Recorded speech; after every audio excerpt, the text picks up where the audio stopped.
अस्सलाम वालेकुम and welcome again to my YouTube channel. हमने ग्रेड 11th बायोलॉजी या क्लास 12th बायोलॉजी शुरू की है। नेशनल बुक फाउंडेशन या फेडरल बोर्ड बायोलॉजी का कोर्स में फॉलो कर रहा हूँ। चैप्टर नंबर 2 तक हम पहुँच गए हैं। चैप्टर नंबर 2 में ये हमारा मेरे ख्याल में कि लेक्चर नंबर 5 होगा। हमने ईसीजी के हवाले से डिस्कस करना है इस वाले लेक्चर में। इलेक्ट्रोकार्डियोग्राम के हवाले से हमने डिस्कस करना है इस वाले लेक्चर में, जो कि समटाइम्स ईकेजी भी लिखा जाता है। मैं इस लेक्चर को शुरू करने से पहले ये बताता चलूं कि आप लोगों को ये लेक्चर तभी समझ आ जाएगी अगर इन केस इससे पहले वाला लेक्चर आप लोगों ने लिया हो, that is conducting system of the heart. क्योंकि conducting system of the heart के अंदर जो एक्टिविटीज जनरेट हो रही होती है, चल रही होती है, वही एक्टिविटीज को हम यहाँ पर ईसीजी में देखते हैं, मैयर कर रहे होते हैं। तो इस वजह से इस लेक्चर को शुरू करने से पहले आप लोग conducting system of the heart, जो कि इसी प्लेलिस्ट में मौजूद है, वो ज़रूर देख ले, तभी इस लेक्चर की समझ आएगी। मैं ज़्यादा डिटेल्स तो इसमें नहीं बताऊंगा, लेकिन जो बुक के अंदर चीज़ें डिस्कस की है वो सारी की सारी चीज़ें काफ़ी डिटेल में मैं समझाऊंगा। ईसीजी के आप लोगों को बुक के अकॉर्डिंग समझ आ जाएगी। आप लोगों ने गौर से देखना है बुक के अंदर इसके हवाले से क्या लिखा है। The electrical impulses that move through the conducting system of the heart during each heartbeat can be recorded. मैंने जिस तरह आप लोगों को बताया कि conducting system of the heart में पिछले लेक्चर में इलेक्ट्रिकल एक्टिविटी जनरेट हो रही होती है। मैं अक्सर बोलता था इम्पल्स जनरेट होता है, एक्शन पोटेंशियल जनरेट होता है, या इलेक्ट्रिकल एक्टिविटी जनरेट हो रही होती है। इस लाइन के अंदर लिखा है कि वो इलेक्ट्रिकल एक्टिविटी जो कि conducting system of the heart के अंदर जनरेट हो रही है, वो हम रिकॉर्ड कर सकते हैं, उसको हम मैयर कर सकते हैं। वहां पर जो चेंजेस आ रहे होते हैं, उन चेंजेस को हम क्या कर सकते हैं, बाकायदा देख सकते हैं। इलेक्ट्रोड्स की मदद से हम उसकी मेजरमेंट कर सकते हैं। This recording is called electrocardiogram.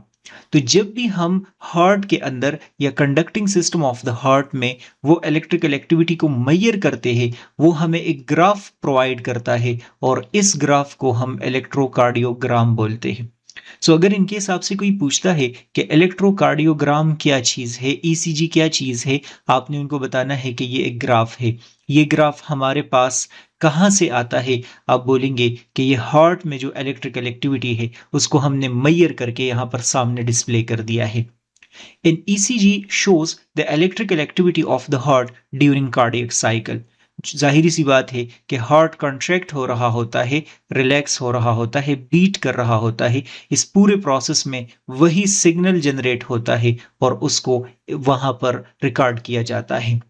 यहाँ आप लोगों को पिक्चर के अंदर एक ईसीजी का डायग्राम नजर आ रहा है, जो कि मैं आप लोगों को स्टेप बाय स्टेप एक्सप्लेन करूंगा। These electrical changes occur because the cardiac muscle fibers undergo depolarization and repolarization।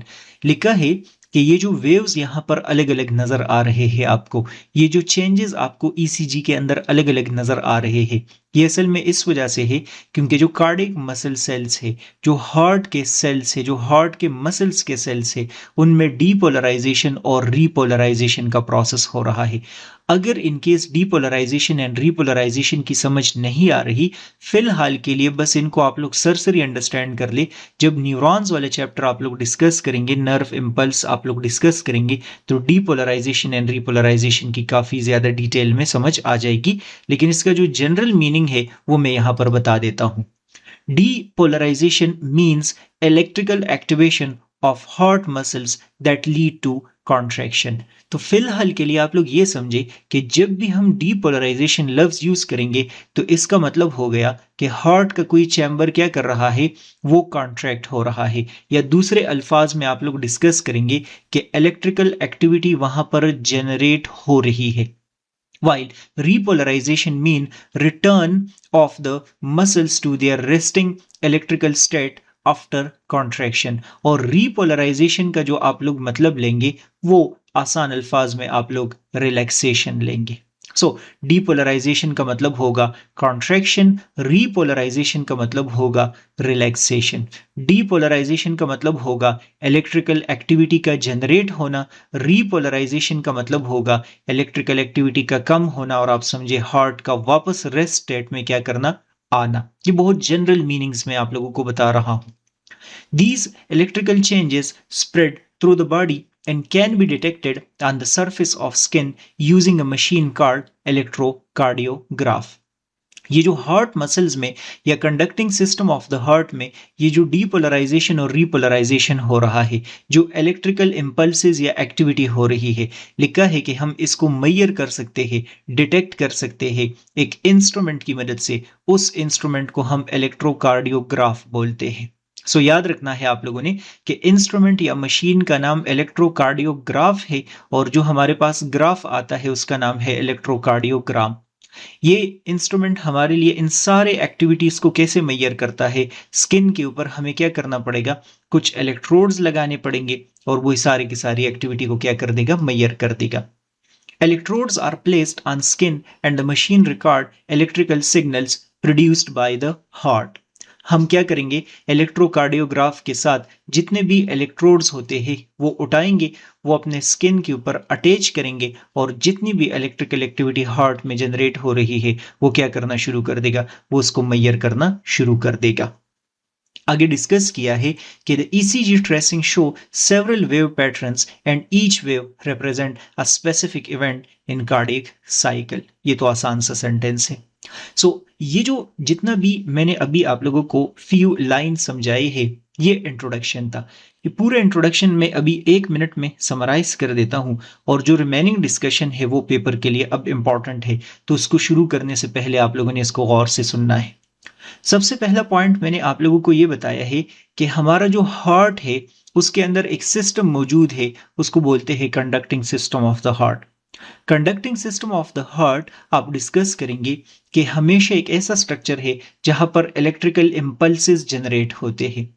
ये इलेक्ट्रिकल इंपल्सेस फिर पूरी बॉडी में, फिर पूरे हार्ट में डिस्ट्रीब्यूट होते हैं, और वही इलेक्ट्रिकल इंपल्सेस हार्ट के बीट को कंट्रोल करते हैं या कार्डियक साइकिल को कंट्रोल करते हैं।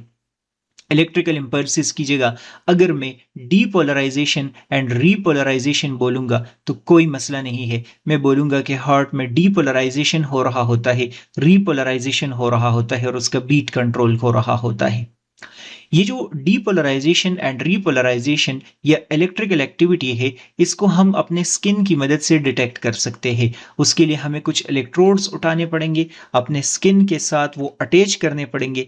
जितने भी इलेक्ट्रिकल सिग्नल्स है वो हमारे पास बाकायदा रिकॉर्ड हो जाएंगे।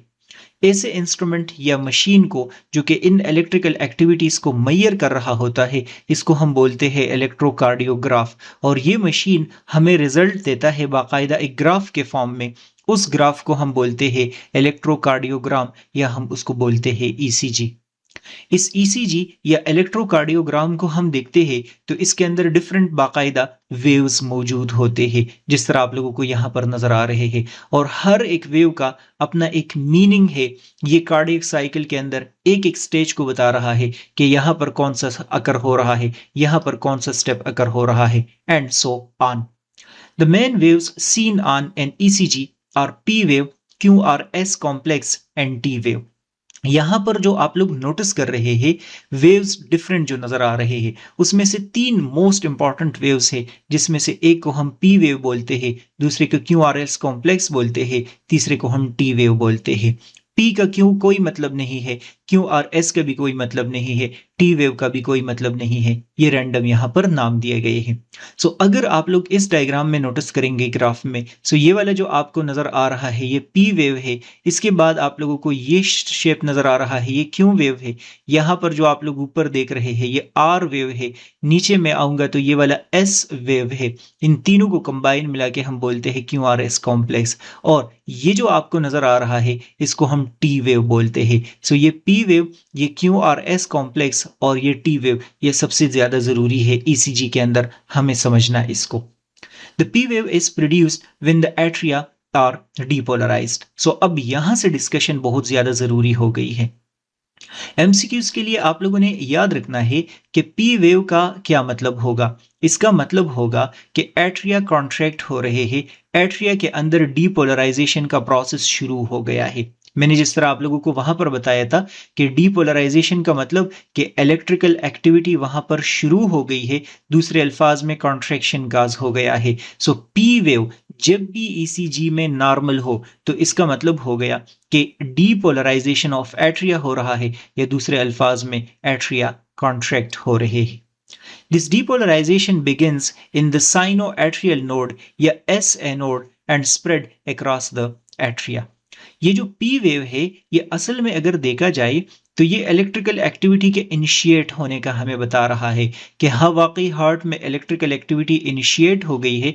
तो इसका मतलब हो गया कि एस एनोड जो है वो वर्क कर रहा है, एस एनोड ने अपना वर्किंग शुरू कर दिया है।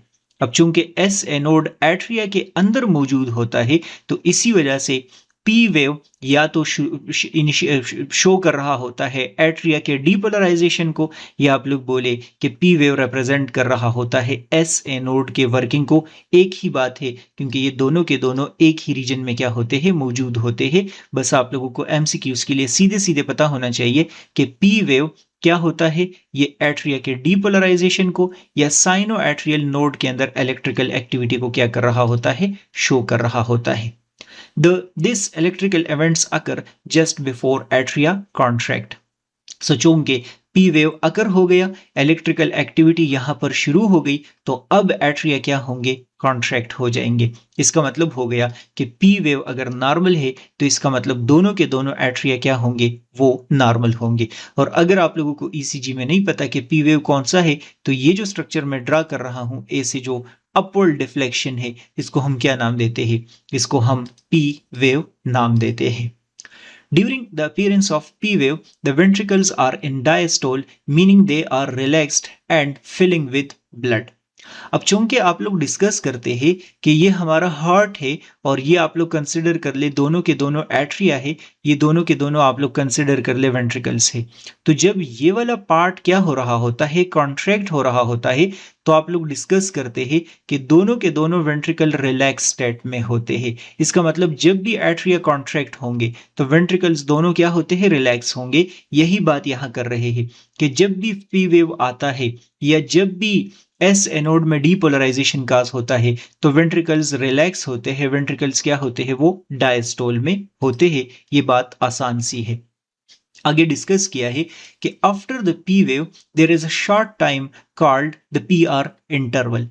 अगर आप लोग इस ईसीजी के अंदर देखते हैं तो ये वाला जो लाइन ड्रा कर दिया है, इस पूरे के पूरे लाइन को हम क्या नाम देते हैं, इसको हम पी आर इंटरवल नाम देते हैं। सो पी वेव से आप लोग डिस्कस करेंगे ये वाला जो इंटरवल है, इससे शुरू होके और ये जो यहां तक पूरे का पूरा ड्यूरेशन है, जो टाइम है, इसको हम पी आर इंटरवल नाम देते हैं। This interval is measured from start of the P wave and beginning of the QRS complex. ये आप लोगों को बताया जा रहा है कि जो P वेव का जो लेंथ है वो कितना होगा, सॉरी पी आर इंटरवल का लेंथ कितना होगा। सो P वेव के शुरू से लेकर QRS कॉम्प्लेक्स के स्टार्ट तक जो भी आप लोगों को डिस्टेंस नजर आ रहा है या टाइम नजर आ रहा है, इस पूरे के पूरे टाइम को, इस वाले रीजन को हम क्या नाम देंगे, इसको हम पी आर इंटरवल नाम देते हैं। आगे डिस्कस किया है कि it represents the time required for electrical impulse to travel from S A node through the atria and reach the ventricle, mainly through atrioventricular node and conducting system या conducting pathway। लिखा है कि ये जो छोटा सा ड्यूरेशन है ये किस चीज को रिप्रेजेंट कर रहा है, ये असल में रिप्रेजेंट कर रहा है उस टाइम को जिसमें मैसेज एस ए नोड से जा रहा है एवी नोड के पास और एवी नोड से फिर जा रहा है वेंट्रिकल के पास। मैंने जिस तरह आप लोगों को स्टार्ट में बताया कि पिछला जो लेक्चर है conducting system of the heart, वो आपको समझना जरूरी है, इसी वजह से फिर ये समझ आ जाएगी अगर वो समझेंगे। So it represents the time required for electrical impulse to travel from S A node through the atria and reach the ventricle. S A node से मैसेज शुरू हो जाएगा और ये यहां पर वेंट्रिकल के पास आएगा, और कहां से पास होगा, एवी नोड के पास ये पूरे का पूरा मैसेज पास हो जाएगा। ये उस ड्यूरेशन को क्या करता है, रिप्रेजेंट करता है। इसी वजह से अगर इनकेस ईसीजी में ये वाला ड्यूरेशन थोड़ा सा ज्यादा हो जाए तो हम बोलेंगे कि एस एनोड से मैसेज वेंट्रिकल्स के अंदर आ रहा है लेकिन टाइम ज्यादा लग रहा है, इसका मतलब हार्ट में कोई मसला है। The next part of ECG is QRS complex. मैंने जिस तरह आप लोगों को स्टार्ट में बताया कि ये वी शेप स्ट्रक्चर, ये क्यू पार्ट है, जो आप लोगों को ये आर नजर आ रहा है ये आर है, और जो आप लोगों को ये नजर आ रहा है ये एस है। इन तीनों को कंबाइन मिला के हम नाम देते हैं QRS complex. This complex represent the depolarization of the ventricle. जिस तरह मैंने आप लोगों को बताया कि पी वेव रिप्रेजेंट करता है डीपोलराइजेशन ऑफ एट्रिया को, इस दौरान एट्रिया कॉन्ट्रैक्ट हो रहे होते हैं। QRS कॉम्प्लेक्स आप लोग डिस्कस करेंगे कि डीपोलराइजेशन ऑफ वेंट्रिकल्स को, इसका मतलब हो गया कि इस दौरान एट्रियल कॉन्ट्रैक्शन हो रहा है, एट्रिया कॉन्ट्रैक्ट हो रहे हैं। This is you need to remember is called depolarization of ventricle. It has 3 small waves. Q wave a small downward deflection, ये आप लोगों को बताया जा रहा है, ये है। R wave a sharp upward spike, ये वाला आपको नजर आ रहा है। And S wave another downward deflection, ये वाला, ये तीनों के तीनों। सो ये बात आप लोगों को एमसीक्यूज के लिए पता होनी चाहिए कि P वेव क्या है, किस चीज को रिप्रेजेंट कर रहा है, ये एट्रियल डीपोलराइजेशन को या एट्रिया के कॉन्ट्रैक्शन को। QRS कॉम्प्लेक्स आप लोग याद रखेंगे कि वेंट्रिकुलर डीपोलराइजेशन को, या दूसरे अल्फाज में वेंट्रिकल्स के कॉन्ट्रैक्शन को ये रिप्रेजेंट कर रहा है। This ventricular depolarization causes the ventricles to contract, which means the ventricle enters systole. So, ventricular depolarization का मतलब है कि वो ventricles contract होंगे, या दूसरे अल्फाज में आप लोग बोले कि ventricles कहाँ चले गए हैं, सिस्टोल में जा रहे हैं। आप लोगों को फील होगा कि मैं बहुत ज्यादा स्पीड से समझा रहा हूं, या फील होगा कि हमें समझ नहीं आ रही, तो मैं वैसे बीच में यही भी बताता हूं कि अगर आप लोग मेरी ऑनलाइन क्लास लेना चाहे तो उसमें हम काफी स्लो जा रहे होते हैं, आराम आराम से, और उसमें मैं नोट्स तो नहीं पढ़ा रहा होता, उसमें मुझे लिखना पड़ता है। तो अगर आप लोगों को ये समझ नहीं आ रही तो वो पेड क्लासेस भी आप लोग ज्वाइन कर सकते हैं। सो फिलहाल के लिए आप लोग यही याद रख ले कि पी वेव जो है वो ये है, और QRS कॉम्प्लेक्स जो है वो ये है। During this time blood is pumped out of the heart into the arteries. ये यहां पर ये बताया जा रहा है कि वेंट्रिकल्स जब भी डीपोलराइज करते हैं, वेंट्रिकल्स जब भी कॉन्ट्रैक्ट हो रहे होते हैं, तो वो ब्लड को पंप कर देते हैं, और ब्लड कहाँ चला जाता है, आर्टरीज में चला जाता है, पल्मोनरी आर्टरी में चला जाता है, और साथ में एओर्टा में चला जाता है। After the QRS complex comes the ST segment. ये सेगमेंट की बात कर रहे हैं, जो आपको ये पूरे का पूरा ड्यूरेशन नजर आ रहा है छोटा सा। ये अगर आप लोग ऊपर नोट कर ले तो इसके साथ क्या लिखा है, ये मैंने रेड लाइन ड्रा किया है, इसको हम ST सेगमेंट नाम देते हैं। This segment represent the time between the completion of ventricular depolarization and the beginning of ventricular repolarization. ये टाइम कौन सा है, ये टाइम आप लोग डिस्कस करेंगे कि ventricular depolarization and ventricular repolarization के बीच में एक ड्यूरेशन है, छोटा सा टाइम है। वेंट्रिकुलर डीपोलराइजेशन का मतलब वेंट्रिकल्स का कॉन्ट्रैक्शन, और वेंट्रिकुलर रीपोलराइजेशन का मतलब वेंट्रिकल्स का रिलैक्सेशन। सो QRS कॉम्प्लेक्स वैसे भी रिप्रेजेंट कर रहा है किस चीज को, वेंट्रिकुलर डीपोलराइजेशन या कॉन्ट्रैक्शन को। तो थोड़ी देर बाद वो क्या होगा, रिलैक्स होंगे या नहीं होंगे, वेंट्रिकल्स रिलैक्स होंगे या नहीं होंगे। यहां देख लो कॉन्ट्रैक्ट हो गई, अब रिलैक्स होंगे। तो रिलैक्स होने के लिए अभी हम टी वेव की बात करेंगे, और इन दोनों के बीच में जो छोटा सा टाइम आएगा इसको हम बोलेंगे ST सेगमेंट, हम इसको नाम देते हैं। During this short period, ventricles are fully contracted and continue ejecting blood. अब ये पूरे के पूरे कॉन्ट्रैक्ट हो जाएंगे, ब्लड को पंप करेंगे, और आहिस्ता आहिस्ता वो रिलैक्स होंगे। तो वो रिलैक्स होंगे तो वो टी वेव क्या होगा, रिप्रेजेंट होगा। Next appear the T wave which is produced by repolarisation of the ventricles. So ये देख ले, ये वाले की बात की जा रही है। टी वेव जो आप लोगों को नजर आ रहा है, ये रीपोलराइजेशन ऑफ द वेंट्रिकल है। रीपोलराइजेशन ऑफ द वेंट्रिकल्स का मतलब रिलैक्सेशन ऑफ द वेंट्रिकल। इसके ऊपर स्टार लगा ले, ये भी पेपर में आएगा। Repolarization prepares the ventricular muscle cells to return to their resting stage. So QRS complex में तो ये वैसे भी क्या हो गया, कॉन्ट्रैक्शन अगर हो गया है। अब ये जो कॉन्ट्रैक्शन है ये वापस क्या होगा, ये रिलैक्सेशन स्टेट की तरफ आएगा। सो ये जो रिलैक्सेशन स्टेट है ये टी वेव रिप्रेजेंट करेगा. This occurs just before the ventricles relax and relaxation of ventricles begin the next phase of cardiac cycle. लिखा है this occurs just before the ventricles relax and relaxation of the ventricles begin next phase of the cardiac cycle. लिखा है कि ये जो relaxation है of the cardiac cycle ये अकर हुआ, इस दौरान टी वेव अकर हुआ और अब दोबारा आहिस्ता आहिस्ता हार्ट वापस दूसरे कार्डियक साइकिल की तरफ जाएगा, दूसरे बीट के लिए अपने आप को क्या करेगा, प्रिपेयर करेगा. तो ये कोई मुश्किल पॉइंट नहीं है, जाहिर सी बात है. यहाँ पर एट्रिया कॉन्ट्रैक्ट हो गए तो ब्लड चला गया वेंट्रिकल्स में, यहाँ पर वेंट्रिकल्स कॉन्ट्रैक्ट हो गए. अब दोबारा आप लोग देख ले कि एट्रिया वेंट्रिकल्स रिलैक्स हो रहे हैं और ब्लड वहां पर फिर से आएगा, फिर से साइकिल शुरू होगा. There is also a point called J point या जंक्शन पॉइंट, हम इसको नाम देते हैं. सो जे पॉइंट का कोई ज्यादा इंपॉर्टेंस आप लोगों की बुक में नहीं डिस्कस किया. ये जो छोटा सा हिस्सा है, इस छोटे से हिस्से को हम क्या नाम देते हैं, जे पॉइंट नाम देते हैं. It is point where QRS complex end and ST segment begin. इस छोटे से पॉइंट के बारे में कोई ज्यादा इंपॉर्टेंस नहीं डिस्कस किया, आप लोगों को अलग से रिसर्च करने की जरूरत नहीं है.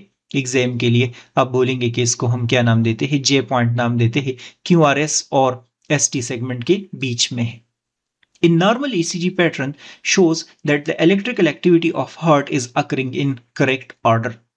ECG में हमें ये देखना पड़ेगा कि ये जो सारा सीक्वेंस है ये सही है यानी क्या पी वेव सबसे पहले है, पी आर इंटरवल है उसके बाद, फिर क्यू वेव यहां आता है, फिर आर वेव यहां आना चाहिए, फिर एस वेव ये आना चाहिए, फिर एस टी सेगमेंट आना चाहिए और फिर टी वेव आना चाहिए. ये हमारे लिए एक नॉर्मल क्या है, ईसीजी है. इसी सीक्वेंस में इसको होना चाहिए, इधर उधर आगे पीछे नहीं होना चाहिए. The P wave occur just before atrial contraction, ये लाइन बहुत ज्यादा जरूरी है. पी वेव किस चीज को रिप्रेजेंट कर रहा है, एट्रिया के कॉन्ट्रैक्शन को रिप्रेजेंट कर रहा है. The Q R S complex occur before ventricular contraction, इसका मतलब हो गया कि Q R S complex ventricular contraction को रिप्रेजेंट कर रहा है. T wave appears before ventricle relax, ये वेंट्रिकल्स के रिलैक्सेशन को रिप्रेजेंट कर रहा है. मेरी तरफ से ये लाइन आप लोग क्या कर दे, हाईलाइट कर दे, ये पेपर में जरूर आएगा. If these waves appears in a proper pattern and timings, it means the heart is functioning normally. तो ईसीजी के अंदर जब हम देखेंगे तो ये सीक्वेंस देखेंगे कि क्या ये सीक्वेंस इसी अंदाज में है या नहीं है, करेक्ट है या नहीं है, और इनका जो लेंथ है वो सही है या नहीं है. अगर आप लोग नोटिस कर ले तो ये पूरे का पूरा ईसीजी यहाँ पर जिस पेज पे आया है उसके नीचे छोटे छोटे बॉक्सेस है. ये छोटे छोटे बॉक्सेस एक स्पेसिफिक ड्यूरेशन को इंटरवल को रिप्रेजेंट कर रहे हैं. बड़े बड़े आप लोगों को बॉक्सेस नजर आ रहे हैं, उसके अंदर छोटे छोटे बॉक्सेस है, ये सारे एक स्पेसिफिक ड्यूरेशन को रिप्रेजेंट कर रहे हैं. तो जब हम ईसीजी को एनालाइज करेंगे तो लेंथ को देखेंगे कि कहे पी वेव ज्यादा बॉक्सेस के अंदर तो नहीं आया, या कम के अंदर तो नहीं आया, या ज्यादा हाइट पे तो वो नहीं गया, या ऐसे वैसे तो नहीं है. तो इसको हमें क्या करना होता है, देखना होता है. And electrocardiogram is painless test and is widely used in medicine to examine heart function. अगर in case uses of ECG आता है तो फिर आप लोग यहां से ये वाला लिख सकते हैं कि इलेक्ट्रोकार्डियोग्राम पेनलेस प्रोसीजर है. इसमें बस सिर्फ और सिर्फ स्किन के ऊपर कुछ इलेक्ट्रोड्स है वो लगाने पड़ते हैं. डिटेल्स आप लोग मेरे साथ लाइव क्लास में डिस्कस कर सकते हैं, टेंशन आप लोग ना ले. वो बहुत मजे के, मजा तो उसमें आता है, ये तो मैं बस रीड ही कर रहा हूँ. यूजेस ऑफ ईसीजी में यही है कि इलेक्ट्रोकार्डियोग्राम आप लोग डिस्कस करेंगे, पेनलेस प्रोसीजर है, इसमें किसी पर्सन को पेन नहीं होता, हार्ट के फंक्शन का पता चलता है. Doctor use ECG to measure electrical activity of the heart and check whether if it is working or not. सबसे पहले तो आप समझे कि conducting system of the heart का हमें पता चल जाता है. ECG की मदद से हमें पता चलता है कि इलेक्ट्रिकल एक्टिविटी नॉर्मल है या नहीं. मैंने आप लोग को बताया हम इन सारों का शेप भी देखते हैं, शेप के साथ साथ इसका सीक्वेंस भी देखते हैं, इसका प्रेजेंस भी देखते हैं, इसका लेंथ भी देखते हैं, और उससे अंदाजा लगा सकते हैं कि वर्क कर रहा है प्रॉपर या नहीं कर रहा. An ECG can help detect several heart problems. बहुत सारे प्रॉब्लम्स के बारे में हमें बता सकता है ECG. It can identify cardiac arrhythmias, sometimes हमारा हार्ट बीट जो है वो इरेगुलरली बीट कर रहा है, तो बाकायदा ईसीजी में हमें जितने भी वेव्स है वो डिफरेंट नज़र आ रहे होते हैं। डिफेक्ट्स इन कंडक्शन सिस्टम, अगर इनकेस मैसेज लॉन्ग ड्यूरेशन ले रहा है एस ए नोड से सपोज करते हैं ए वी नोड के पहुंचने तक, वो भी हमें पता चल सकता है। And changes in the size or position of the heart chamber, ये पूरे का पूरा रिप्रेजेंट कर रहा होता है, डिफरेंट अंदाज में हमें पता चलता है। फॉर एग्जाम्पल, मैं आप लोगों को अभी एक आइडिया यहाँ पर देता हूँ, फिर मैं ये रीड कर लेता हूँ। जिस तरह मैंने आप लोगों को अभी आइडिया दिया है कि ये जो पी वेव है ये एट्रिया के कॉन्ट्रैक्शन को रिप्रेजेंट कर रहा है और Q R S complex ventricle के कॉन्ट्रैक्शन को रिप्रेजेंट कर रहा है। इन दोनों के बीच में ये जो छोटा सा ड्यूरेशन है इसको हम बोलते हैं पी आर इंटरवल। ये P R interval S A node से ए वी नोड तक मैसेज के बारे में हमें बताता है कि यहां से मैसेज यहां कैसे पहुंचेगा। तो अगर ये लॉन्ग हो तो आप लोग बोल सकते हैं कि हार्ट का साइज क्या हो गया है, इंक्रीज हो गया है, वो स्वेल्ड हो गया है।